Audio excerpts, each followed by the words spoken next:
नमस्कार, 20 मिनट 20 खबर में आपका स्वागत है। मैं हूं आपके साथ सुमित गुप्ता। इस बुलेटिन में हम आपको प्रदेश के अलग अलग हिस्सों की खबर दिखाएंगे। तो चलिए शुरू करते हैं 20 मिनट में 20 खबरों का सिलसिला। बच्चे सुरक्षित तो देश सुरक्षित के मंत्र के साथ ही पूरे देश के साथ साथ राजस्थान में भी 12 से 14 साल तक आयु वर्ग वाले बच्चों को कोरोना से बचाव का टीका लगाने की शुरुआत हो गई है। राजस्थान राज्य से ये मांग उठी थी कि ये जो आयु वर्ग है बच्चों का, जिनको कक्षाओं में जाना होता है, जिनको अपनी कोचिंग में जाना होता है, जिनको अन्य कार्य के लिए घर से बाहर निकलना होता है, तो इनका वैक्सीनेशन बहुत आवश्यक है। 30,87,000 लक्षित लाभार्थियों का टीकाकरण किया जाना है। इसके लिए केंद्र सरकार से कॉर्बेवैक्स टीके की 30 लाख से ज्यादा खुराक प्रदेश को मिल चुकी है और उन्हें सभी जिलों को उपलब्ध करवा दिया गया है। डर बिल्कुल भी नहीं लगा, बहुत ही इम्पोर्टेंट है, तो अच्छा लगा ऊपर से कि ऐसा करना चाहिए कि सभी वैक्सीन लगाए। बहुत इम्पोर्टेंट है, तभी हम ये फाइट कर सकते हैं अगेंस्ट कोविड। आपको बता दें, राजस्थान में 10 करोड़ से ज्यादा लोगों को कोरोना वैक्सीनेशन हो चुका है। यहाँ अब तक 98.4% लोगों को पहली और 84% से अधिक लोगों को वैक्सीन की दोनों डोज लगाई जा चुकी हैं। श्रीगंगानगर में साइबर क्राइम के बढ़ते मामलों को रोकने के लिए पुलिस कंट्रोल रूम स्थित अभय कमांड सेंटर में 24 घंटे 7 दिन काम करने वाले साइबर क्राइम रेस्पॉन्स सेल का गठन किया गया है। इस सेल में हेल्पलाइन नंबर 100 और 112 के साथ ही व्हाट्सएप नंबर 9530434095 पर साइबर क्राइम के मामलों की रिपोर्ट दर्ज करवाई जा सकती है। श्रीगंगानगर पुलिस अधीक्षक आनंद शर्मा ने बताया कि यदि साइबर ठगी का शिकार हुआ पीड़ित व्यक्ति तुरंत ही अपनी शिकायत दर्ज करवाता है तो श्रीगंगानगर की साइबर क्राइम रेस्पॉन्स सेल पीड़ित व्यक्ति की ओर से उपलब्ध करवाई गई जानकारी और ट्रांजैक्शन आईडी के साथ ही ट्रांजैक्शन मोड के आधार पर संबंधित बैंक से कोऑर्डिनेशन कर ठगी गई रकम को अपराधी के खाते में ट्रांसफर होने से रोक सकेगा और यदि रकम ट्रांसफर हो भी गई तो अपराधी के खाते को फ्रीज करवा दिया जाएगा ताकि साइबर अपराधी रकम को निकलवा नहीं सके। ऐसे में जरूरत है साइबर अपराध का शिकार हुआ पीड़ित व्यक्ति तुरंत ही मामले की जानकारी साइबर क्राइम रिपोर्ट टीम तक पहुंचाए। सेंट्रली जो है 155 260 और 1930 करके 2 हेल्पलाइन है, जिसमें यदि फ़ोन करे तो उनका खाता फ्रीज कराया जा सकता है ताकि उस फ्रॉड से वो बच सके। बूंदी जिले के लाखेरी इंद्रगढ़ क्षेत्र के दौरे पर रही जिला कलेक्टर रेणु जयपाल ने मोहनपुरा कंजर बस्ती में रात्रि चौपाल लगाकर लोगों की समस्याएं सुनी। इस दौरान कलेक्टर ने रात्रि चौपाल में आई बिजली, सड़क अतिक्रमण और पीएम आवास जैसी समस्याओं को सुनकर चौपाल में मौजूद अधिकारियों को समाधान के निर्देश दिए। इस दौरान उन्होंने जिले में जारी ऑपरेशन अस्मिता अभियान के मद्देनजर कंजर बस्ती के महिलाओं और लड़कियों से स्वयं सहायता समूहों से जुड़ने के लिए आवेदन करने का आह्वान किया। इसके साथ साथ उन्होंने बस्ती के महिलाओं और बालाओं को रोजगार से जोड़ने के लिए कैलाश सत्यार्थी की बचपन बचाओ टीम के 21 मार्च को बूंदी आने की जानकारी भी दी। अतिक्रमण की समस्या आई है, चारागाह में अतिक्रमण की, आबादी में अतिक्रमण की समस्या आई है। उन सबको जो है इंदिरा आवास में जोड़ने की समस्या आया है। परित्यक्ता महिला के पेंशन की समस्या आई है। उन सबको विभाग को निर्देश दे दिए हैं कि एक विदिन अ वीक इन सबका निस्तारण करके मेरे को कंप्लाइंस रिपोर्ट भेजेंगे। झालावाड़ के डग पंचायत में महीने से भी अधिक समय चले पॉलिटिकल ड्रामे का आखिरकार समापन हो गया। इस ड्रामे का समापन वर्तमान डग सरपंच के खिलाफ लाए गए अविश्वास प्रस्ताव के खारिज होने के बाद हुआ है। आपको बता दें कि ग्राम पंचायत डग में सरपंच हेम कुंवर और उप सरपंच सुरेश कुमावत के खिलाफ अविश्वास प्रस्ताव को लेकर यहां 1 महीने से पॉलिटिकल ड्रामा चल रहा था, जिसका आज मतदान के बाद पटाक्षेप हुआ। यहां रिटर्निंग अधिकारी एसडीएम रामावतार मीणा ने मतदान के बाद अविश्वास प्रस्ताव को खारिज किया और सरपंच हेम कुंवर और उप सरपंच सुरेश कुमावत को बरकरार रखने की घोषणा की। इस सारे घटनाक्रम के दौरान सरपंच समेत 6 वार्ड पंचों ने मतदान में भाग ही नहीं लिया। वहीं अविश्वास प्रस्ताव लाने वाले पंचों के पास 3/4 बहुमत नहीं होने से अविश्वास प्रस्ताव को खारिज किया गया, जिसके बाद सरपंच के समर्थकों ने आतिशबाजी कर जुलूस निकाला। नाबालिग से सामूहिक रेप करने के आरोपियों को पकड़ने की मांग को लेकर सवाई माधोपुर में धरना जारी है। यहां आरोपियों की गिरफ्तारी समेत कई अन्य मांगों को लेकर कलेक्ट्रेट के सामने प्रदर्शन किया गया। गांव के लोगों का कहना है कि 3 मार्च को नाबालिग के साथ सामूहिक रेप की घटना हुई थी। नामजद आरोपी होने के बावजूद पुलिस ने अब तक केवल एक आरोपी को ही गिरफ्तार किया है। ग्रामीणों का कहना है कि जब तक पुलिस आरोपियों को गिरफ्तार नहीं करती, धरना प्रदर्शन जारी रहेगा। ग्रामीणों का यह भी कहना है कि रेप के आरोपियों ने पहले भी पीड़िता के परिवार के एक सदस्य की ट्रैक्टर से हत्या कर दी थी। हत्या के मामले में पुलिस जांच में गड़बड़ की गई और दोषियों के खिलाफ कोई कार्रवाई नहीं की गई। ग्रामीणों ने रेप और हत्या के आरोपियों को तुरंत गिरफ्तार करने की मांग की है। इसे लेकर पूरे क्षेत्र में आक्रोश है। धरना पे परिजन बैठे हुए हैं। अभी तक हमारी 3-4 मांगे थी, एक भी हमारी मांगे स्वीकार नहीं हुई। तो आज हम एसपी साहब को, केवल एसपी साहब को ही ज्ञापन देंगे। जो लड़की के जो भी राज्य सरकार से जो भी इनकी मुआवजा है, वो हमारी मांग है, वो लिख रखी है। कलेक्टर साहब को हमने ज्ञापन में दे भी दिया। ये हमारी 4 मांगे, अब तक एक भी इसमें हमारी मांगे पूरी नहीं हुई। सुजानगढ़ के बाईपास रोड स्थित रास्ते पर जमा होने वाले केमिकल युक्त गंदे पानी की समस्या से परेशान लोगों ने बीजेपी नेता एडवोकेट मनीष दाधीच के नेतृत्व में वैद अस्पताल के पास स्थित रामदेव मंदिर करीब 1 घंटे तक सड़क जाम करने के दौरान यहां लोगों ने नगर परिषद प्रशासन के खिलाफ नारेबाजी की। इस दौरान वहां गाड़ियों की कतार लग गई। इस जाम को हटाने के लिए सब इंस्पेक्टर इंद्रलाल शर्मा अपनी टीम के साथ मौके पर पहुंचे और उन्होंने प्रदर्शनकारियों को काफी देर तक समझाने की कोशिश की, लेकिन बात नहीं बनी। इसके बाद नगर परिषद के आयुक्त सोहन लाल ने मौके पर पहुंचकर लोगों को इस समस्या के समाधान का भरोसा दिलाया। तब जाकर लोगों ने सड़क पर से जाम हटाया। ये हमारे 4 मंदिर लगते हैं यहाँ पे। लाडनू रोड की घटना है। रामदेव जी का मंदिर, बालाजी का मंदिर, घोगामेड़ी और शिव जी का मंदिर लग रहा है यहाँ पे। इसके सामने निरंतर गंदा पानी बह रहा है। इसका वीडियो बना के भेज दिया गंदे पानी का। मंदिर के अंदर अगर कोई श्रद्धालु जाता है तो उसको गंदे पानी में से होकर जाना पड़ता है। रंगाई सफाई के कार्य के कारण पानी ओवरफ्लो अधिक होता है, जिस कारण सड़कों पे आ जाता है। मंदिर और आम रास्तों को आने वाले व्यक्तियों को परेशानी का सामना करना पड़ता है। नगर परिषद द्वारा अभी 1 महीने पहले ही यहाँ पर जो पावड़ियाँ वगैरह बनाई गई, किंतु वो भी सफल नहीं हो पाई है। और वास्तव में ये समस्या, इनकी मांग जायज़ है। हम लोगों ने इनको यही आश्वस्त किया है कि हम लोग इसके डेवलिन निकाल कर और नालों का निर्माण 15 दिवस में करवा देंगे। झुंझुनू के चिड़ावा अस्पताल में उस वक्त अफरा तफरी मच गई जब एक कर 20 घायलों को यहां इलाज के लिए लाया गया। इन 20 लोगों में 5 की हालत इतनी गंभीर थी कि इन्हें चिड़ावा अस्पताल से झुंझुनू के जिला अस्पताल रेफर करना पड़ा। यहां पर लाए गए सभी लोग चिड़ावा सूरजगढ़ मार्ग पर झुम्पा बस स्टैंड के पास एक सड़क हादसे में जख्मी हुए थे।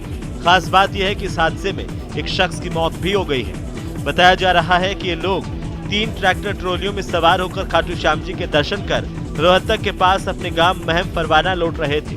रास्ते में झुम्पा बस स्टैंड के पास ये चाय पानी के लिए रुके थे और इसी दौरान रवानगी के समय एक ट्रक रोंग साइड में आ गया और ट्रैक्टर ट्रॉली को जोरदार टक्कर मारी। इस टक्कर की वजह से न केवल मौके पर चीख पुकार मच गई, सूचना लगते ही जीवन ज्योति रक्षा समिति और चिड़ावा अस्पताल से 108 एम्बुलेंस और दूसरी एम्बुलेंस को मौके पर बुलाया गया और घायलों को चिड़ावा के राजकीय अस्पताल में भर्ती करवाया गया।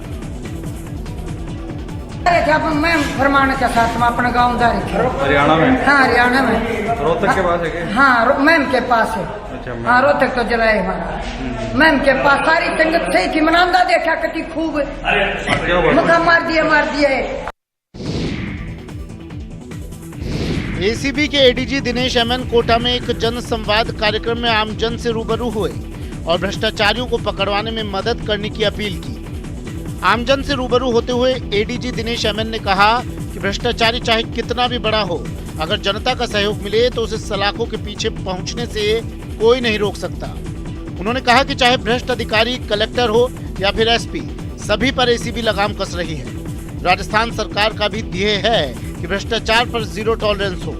एडीजी दिनेश एमएन ने इस मौके पर टोल फ्री नंबर 1064 और एसीबी के पास होने वाले रिवॉल्विंग फंड सहित परिवादी को दी जाने वाली सहूलियतों के बारे में जानकारी दी। साथ ही उन्होंने ये भी कहा कि परिवादी को डरने की जरूरत नहीं है। हम ट्रैप के साथ भी और ट्रैप के बाद भी परिवादी के साथ खड़े हैं। नहीं, इसका मतलब है जैसे जनरली लोग ये सोचते होंगे हमारे इंटरेस्ट ट्रैप तक ही रहता है। हमारा इंटरेस्ट ट्रैप तक नहीं है। हमारा इंटरेस्ट उस परिवादी के काम भी हो, प्लस जिस जो ट्रैप हुआ है अधिकारी उसको सजा भी हो और आगे इस परिवादी का कोई अनावश्यक तंग भी नहीं करे। अलवर शहर के शिवाजी पार्क में 2 बेटियों ने जब अपने पिता की अर्थी को कंधा दिया तो सबकी आंखें नम हो गई। कई साल पहले 4 बहनों के इकलौते भाई की बीमारी में मौत हो गई थी और अब 67 साल की उम्र में पिता का निधन हो गया। इसके बाद से चारों बहनों पर दुखों का पहाड़ टूट पड़ा। ऐसे वक्त में जब इंसान हिम्मत हारने लगता है, तब इन बेटियों ने हिम्मत की मिसाल पेश की और 2 बहनों ने अपने पिता की अर्थी को कांधा दिया। पिता को कांधा देने की हिम्मत तीसरी बहन ने भी की थी, लेकिन वो इतनी बीमार है कि ये कर नहीं पाई और चौथी पहले ही इस दुनिया से रुखसत कर चुकी है। आपको बता दें कि रिटायर्ड कर्मचारी जीडी नारनौलिया शिवाजी पार्क में रहते थे। उनकी 4 बेटी और 1 बेटा था, लेकिन बेटे और 1 बेटी की उनसे पहले ही मौत हो चुकी है और अब जब उनकी मौत हुई है तो उनकी बेटियों ने ही अपने पिता की अर्थी को कांधा देने का काम किया है। बेटे की कमी महसूस ना हो, छोटे 2 भतीजे हैं, उनको भी कमी ना हो कि आज मेरे पापा नहीं है, इसलिए हमने बरोबर साथ दिया।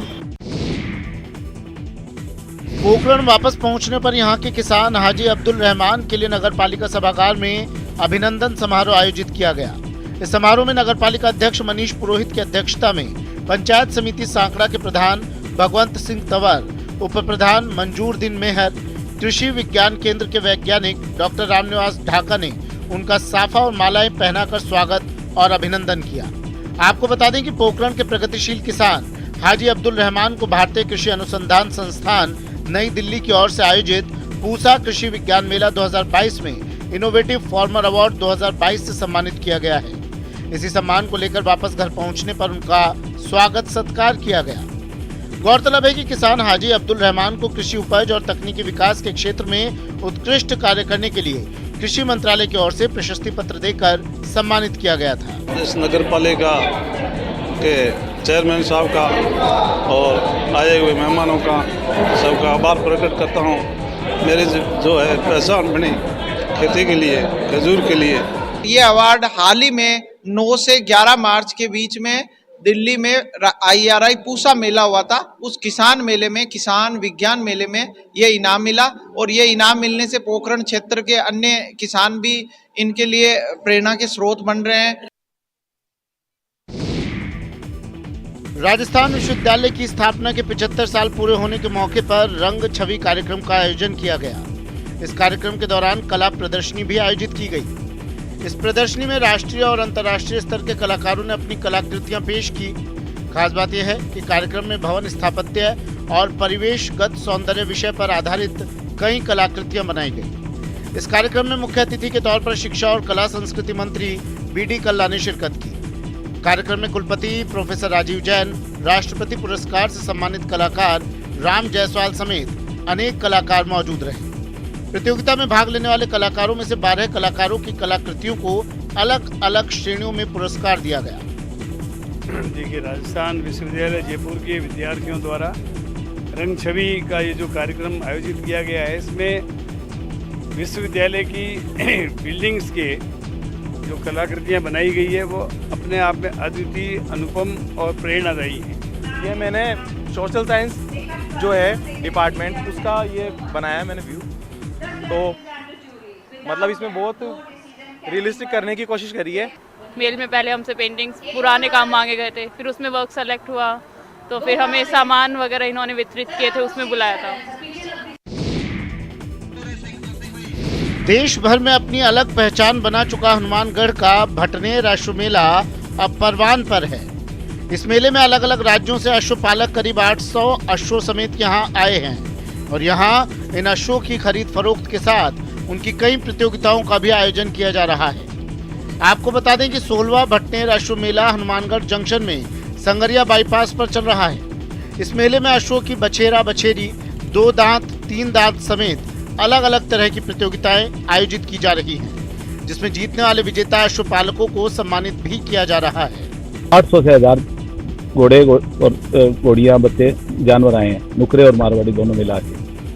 हनुमानगढ़ जिले के छोटे से गांव पीर का मड़िया में 16 साल पहले छोटे स्तर पर इस मेले की शुरुआत हुई थी। इस बार 2 साल यहां अश्व मेला लगा है, लिहाजा इस मेले में पहले की तुलना में कहीं ज्यादा अश्व आए हैं और उन्हें खरीदने वालों की भी कमी नजर नहीं आती।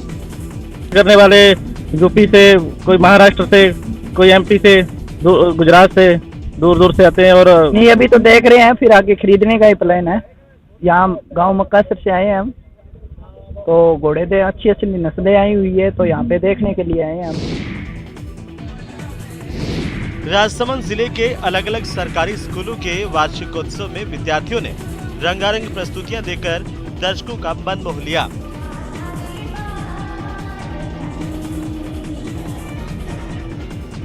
इसी कड़ी में महात्मा गांधी राजकीय विद्यालय राजनगर अंग्रेजी माध्यम में भी वार्षिकोत्सव उमंग का आयोजन किया गया। इस कार्यक्रम की अध्यक्षता कमलेश कुमार त्रिपाठी ने की, जबकि मुख्य अतिथि के तौर पर नगर परिषद के सभापति अशोक टांग और विशिष्ट अतिथि जिला प्रमुख रत्नी देवी चौधरी मौजूद रहे।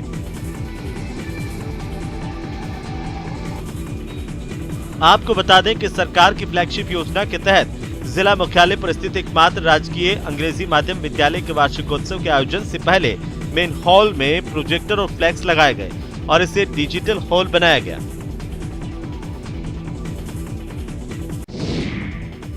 टोंक में आगामी त्योहारों को लेकर पुलिस लाइन में सीएलजी सदस्यों की एक बैठक हुई। इस बैठक में एसपी मनीष त्रिपाठी ने छोटे मोटे झगड़ों को आपस में समझाइश के साथ निपटारा करने की बात की। उन्होंने कहा कि कम्युनिटी पुलिसिंग यानी लोगों को आपसी समन्वय से ही मामलों का निस्तारण करना चाहिए, ताकि लोगों को पुलिस की जरूरत ही न पड़े। Tonk police line conference hall में आयोजित इस बैठक में एसपी मनीष त्रिपाठी ने कहा कि त्योहारों पर पुलिस की जरूरत क्यों पड़नी चाहिए। त्योहार आपका है, ऐसे में पुलिस अंतिम व्यवस्था होनी चाहिए। हालांकि सामाजिक तत्वों से निपटने के लिए पुलिस पूरी तरह से तैयार है। त्योहारी सीजन में होली और शबे बारात पर किसी भी अनहोनी पर नजर रखने के लिए ड्रोन समेत अन्य उपकरणों की मदद ली जाएगी। मैं पूरे समाज के समझ प्रबुद्ध लोगों से ये कहता हूँ कि देखिए, पुलिस एक अंतिम व्यवस्था है। यदि समाज अपने स्तर पे अपनी व्यवस्थाएं खुद लागू कर ले तो सबसे कम आवश्यकता पड़ेगी पुलिस की।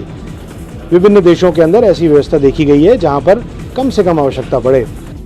आपको बता दें कि टोंक में धुलंडी के मौके पर बादशाह की सवारी निकालने की परंपरा है।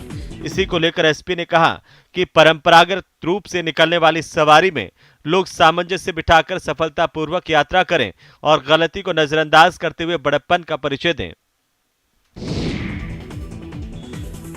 कोटा के नयापुरा में हर साल होली के मौके पर झांकियों के जरिए जनता को एक खास संदेश दिया जाता है और इस बार नयापुरा की आदर्श होली में गलवान घाटी में हुए भारतीय सेना और चीनी सेना के संघर्ष को झांकी के माध्यम से दर्शाने की कोशिश की गई है।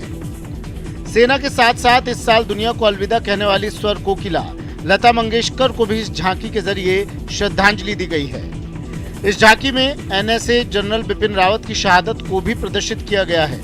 साथ ही यहां कोटा चंबल रिवर फ्रंट पर लगने वाली वर्ल्ड लार्जेस्ट बेल को भी झांकी के जरिए दर्शाया गया है। जी हाँ, देखिए आप, ये जो हमारी सीमा है लद्दाख क्षेत्र जो है, चाइना की इस पे गिद्ध की तरह दाढ़ है, निगाह है और बुरी नज़र रखता है। वो उस पर कब्जा करना चाहता है। तो -40 डिग्री में हमारे जो आर्मी के जो जवान हैं वो सीधी टक्कर दे रहे हैं। तो देश के असली हीरो ये हैं जो -40 डिग्री में हाड़ कांप, सर्द में भी ठंड में भी वहाँ सीधी टक्कर अपने दुश्मन को दे रहे हैं। कोरोना काल के बाद ये पहला मौका है जब लोग खुलकर होली का पर्व मनाएंगे। इस वजह से राजधानी जयपुर के बाजार इस बार होली के लिए खास तौर पर सजाए गए हैं। खास बात यह है कि त्रिपोलिया बाजार में रंगों की परंपरागत दुकानों पर इस बार अरारोट और हर्बल गुलाल मौजूद हैं। वहीं इस बार पिचकारी के साथ गुलाल पिचकारी भी खासा आकर्षण का केंद्र बनी हुई है। होली एक ऐसा त्योहार है जिसे हर आम और खास लोग बड़ी शिद्दत से मनाते हैं, लेकिन इस बार होली का त्योहार गरीब लोगों के लिए मुश्किलें लेकर आया है। दरअसल इस बार होली के मौके पर रंग, गुलाल और पिचकारियों के भावों में करीब 15 से 20% की तेजी आ गई है। इस बार 2 साल बाद लोग होली के पर्व को खुलकर मनाने जा रहे हैं, क्योंकि सभी तरह की पाबंदियां जो हैं इस समय हट गई है। मैं इस समय मौजूद हूँ त्रिपोलिया बाजार में, जो अपनी खास तरह के गुलाल, पिचकारी और होली से संबंधित साजो सामान के लिए जाना जाता है। अबीर गुलाल बहुत फेमस है, जो बहुत हेल्दी होती है, जिसमें मिलावट नहीं आता, तो वो गुलाल हम स्पेशली यहाँ से खरीदने आए हैं। आप भी शॉपिंग करने आए हैं, किस तरह से होली सेलिब्रेट कर रहे हैं, कब से होली मना रहे हैं? हम हर साल यहीं आते हैं। बहुत अच्छी सी यहाँ की गुलाल फेमस है, सबसे पुरानी शॉप है यहाँ की, तो हम यहाँ की गुलाल अच्छी लगती है और बहुत मज़ा आता है यहाँ की गुलाल से होली खेलने। एक समय था जब लोग केमिकल वाले रंग और गुलाल से होली खेलकर अपनी सेहत से खिलवाड़ किया करते थे, लेकिन अब लोग केमिकल वाले रंग गुलाल की जगह हर्बल रंग और गुलाल का इस्तेमाल ज्यादा करने लगे हैं। पाली के गोरिया भीमाणा क्षेत्र के जंगलों के आसपास रहने वाले लोग भी पिछले कुछ सालों से पलाश और दूसरे फूलों से गुलाल बनाने में लगे हैं। बताया जा रहा है कि यहाँ के 10 गांव की 2000 महिलाएं फूलों को इकट्ठा कर गुलाल बनाने में लगी हैं। खास बात यह है कि इन महिलाओं के पास इस बार 5 टन गुलाल का ऑर्डर आया था, जिन्हें इन्होंने आसानी से पूरा कर दिया है। आपको बता दें कि यहाँ की आदिवासी महिलाएं पलाश के फूलों के अलावा चुकंदर, पालक और गाजर से भी अलग अलग रंग और गुलाल तैयार करती हैं, जिनकी खुशबू प्राकृतिक तौर पर महसूस भी की जाती है। जो हम लोग यहाँ पर 10 गांव लेवल पे महिलाएं प्लास के फूलों से और चुकंदर से और प्लास से गांव लेवल पे ये गुलाल तैयार कर रही है। देन उसके बाद हम लोग पैकिंग करते हैं। पैकिंग करके हम लोग उसको 250 रुपये किलो से लेके 300 रुपये किलो तक हम लोग उसको मार्केटिंग कर रहे हैं। भरतपुर में रंग, गुलाल और फाग की मस्ती चरम पर है। खास बात यह है कि भरतपुर में ब्रिज वाले फागोत्सव में गुलाल के साथ लठमार होली का उमंग भी है।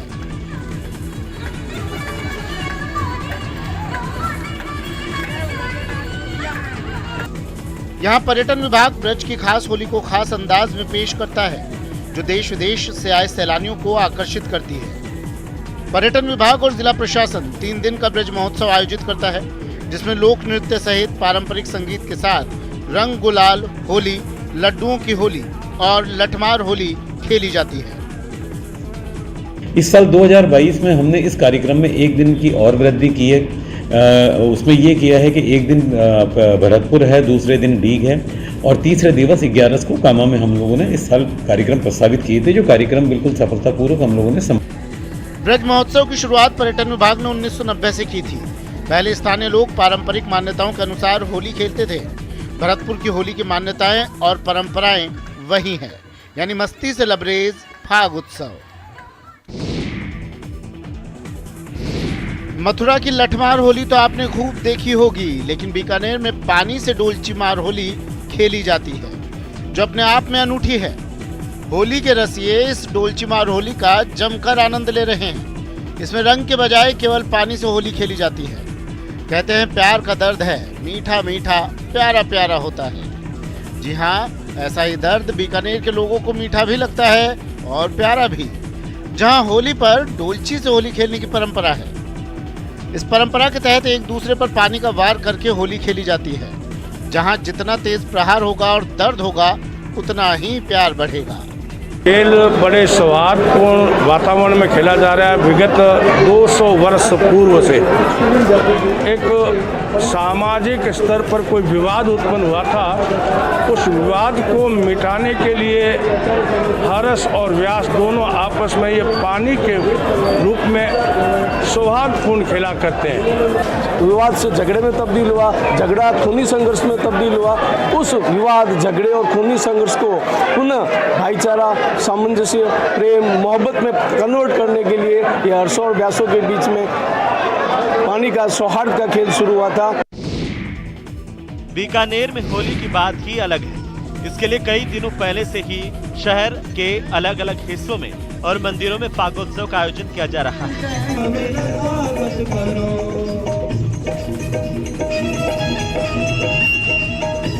लक्ष्मीनाथ मंदिर विकास और पर्यावरण समिति की ओर से भी मंदिर में महारास लीला और फूलों की होली का आयोजन किया गया।